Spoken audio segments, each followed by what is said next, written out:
सो hey guys, कैसे हैं आप सभी लोग। तो दोस्तों, आज मैं बात कर रहा था वेट लिस्ट के बारे में। देखिए, एसबीआई क्लर्क का रिजल्ट आ गया। अब रिजल्ट आने के बाद बहुत सारे लोगों के मन में कंफ्यूजन चल रहा है कि सर नॉर्मलाइजेशन ना बहुत ज़्यादा हुआ है। कुछ लोगों का मानना है कि जो 25 की पहली शिफ्ट थी उनके मार्क्स घट रखे हैं, उनमें बहुत कम बच्चों का सिलेक्शन हुआ है। ऐसा मैं बहुत सारे कमेंट सेक्शन में देख रहा था। बहुत लोगों के चैनल मैंने एनालिसिस करा और वहाँ जो चल रहा था कि उनका सिलेक्शन नहीं हुआ, उनका सिलेक्शन नहीं हुआ, तो यूजुअली वो पहली शिफ्ट वाले थे। फिर कुछ का कहना था कि सर सेकंड शिफ्ट में तो इतने ज़्यादा हार्ड क्वेश्चन पूछे गए थे तो उनका सिलेक्शन नहीं हुआ। तीसरी शिफ्ट वाले कह रहे थे हमारा ज़्यादा ही ईजी हो गया तो हमारे मार्क्स घटे हुए हैं। तो ये बहुत ज़्यादा जो है चीज़ें इसके बीच में चल रही थी।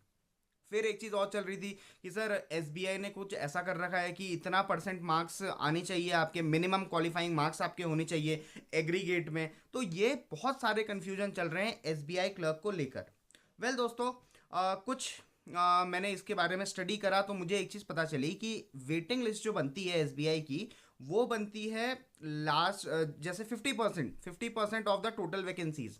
मान कर चलते हैं 8,400 टोटल वैकेंसीज हैं एसबीआई क्लर्क में, तो 4,200 बच्चों का लगभग वेटिंग लिस्ट में नाम आएगा। दैट मीन्स ये नहीं कि उनका नाम आएगा ही, वो तो डिपेंड करेगा कि बच्चे छोड़ते हैं, कोई बच्चे डिस्क्वालीफाई होते हैं, इसके ऊपर वेटिंग लिस्ट डिसाइड होती है। बट वेटिंग लिस्ट में एक्चुअल जो बच्चे होंगे वो 50% ऑफ द टोटल वैकेंसीज जो अभी हैं। तो दोस्तों, उस हिसाब से लगभग 4,000 बच्चों के आसपास वेटिंग लिस्ट में बच्चे होंगे। इसके अलावा दोस्तों, नॉर्मलाइजेशन ऑब्वियसली दोस्तों, जब मल्टीपल शिफ्ट्स होती हैं और जो लेवल ऑफ एग्जामिनेशन होता है वो अलग होता है, तो उस केस में शिफ्ट वाइज जो है वो नॉर्मलाइजेशन होता है। और यहाँ पर नॉर्मलाइजेशन की वजह से बहुत लोगों को फ़ायदा भी हुआ होगा, बहुत लोगों को नुकसान भी हुआ होगा।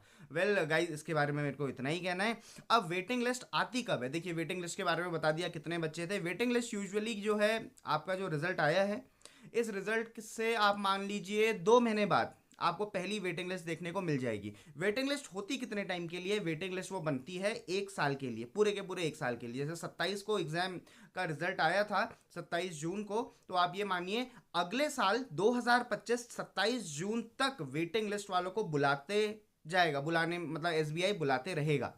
तो वो डिपेंड करेगा कितनी वैकेंसीज उनको चाहिए एंड ऑल। ये सारी चीज़ें दोस्तों वेटिंग लिस्ट के बारे में आई होप आपको क्लियर कर दी गई होंगी। इसके बाद अगर मैं स्कोर कार्ड की बात करूं, देखिए स्कोर कार्ड मुझे लग रहा है आज या कल में तो आ ही जाएगा, क्योंकि 7 डेज यूजुअली लेता है। आईबीपीएस के थ्रू पेपर कराया गया था, तो लास्ट ईयर भी 3 दिन में आ गया था, उससे पहले भी 7 डेज के अंदर आ गया था।